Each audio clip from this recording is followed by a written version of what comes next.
89 സീറ്റുമായി UDF അധികാരത്തിലെത്തും. ബേപ്പൂരിൽ ജയിക്കും പിണറായി, പരാജയപ്പെട്ടാലും ഞെട്ടണ്ട. സർവേ റിപ്പോർട്ടുമായി PV അൻവർ. നിയമസഭാ തെരഞ്ഞെടുപ്പിൽ UDFന് വിജയമുണ്ടാകുമെന്ന സർവേ റിപ്പോർട്ടുമായി ബേപ്പൂരിലെ UDF സ്ഥാനാർത്ഥിയും മുൻ MLAയുമായ PV അൻവർ. 89 സീറ്റുമായി UDF അധികാരത്തിലെത്തുമെന്നാണ് സർവേ റിപ്പോർട്ട്. തന്റെ ഫേസ്ബുക്ക് പേജിൽ പങ്കുവച്ച പോഡ്കാസ്റ്റിലാണ് PV അൻവർ റിപ്പോർട്ട് അവതരിപ്പിച്ചത്. മലബാറിൽ 60-ൽ 40 സീറ്റും UDF നേടുമെന്നാണ് സർവേയിൽ കാണിക്കുന്നത്. മധ്യകേരളത്തിൽ 32-ൽ 21 സീറ്റിലും തെക്കൻ കേരളത്തിൽ 48-ൽ 25 സീറ്റും UDF നേടുമെന്നും സർവേ റിപ്പോർട്ടിൽ പറയുന്നു. ബേപ്പൂരിൽ PV അൻവർ ജയിക്കുമെന്നും സർവേയിൽ പറയുന്നു. മലമ്പുഴയിൽ S. സുരേഷ് ജയിക്കുമെന്നും മലപ്പുറത്തെയും വയനാട്ടിലെയും മുഴുവൻ സീറ്റുകളും UDF നേടുമെന്നും സർവേയിൽ കാണിക്കുന്നു.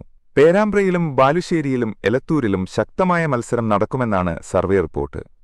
മലബാറിൽ ആന്റി പിണറായി തരംഗം ആഞ്ഞുവീശുമെന്നും അൻവർ പറഞ്ഞു.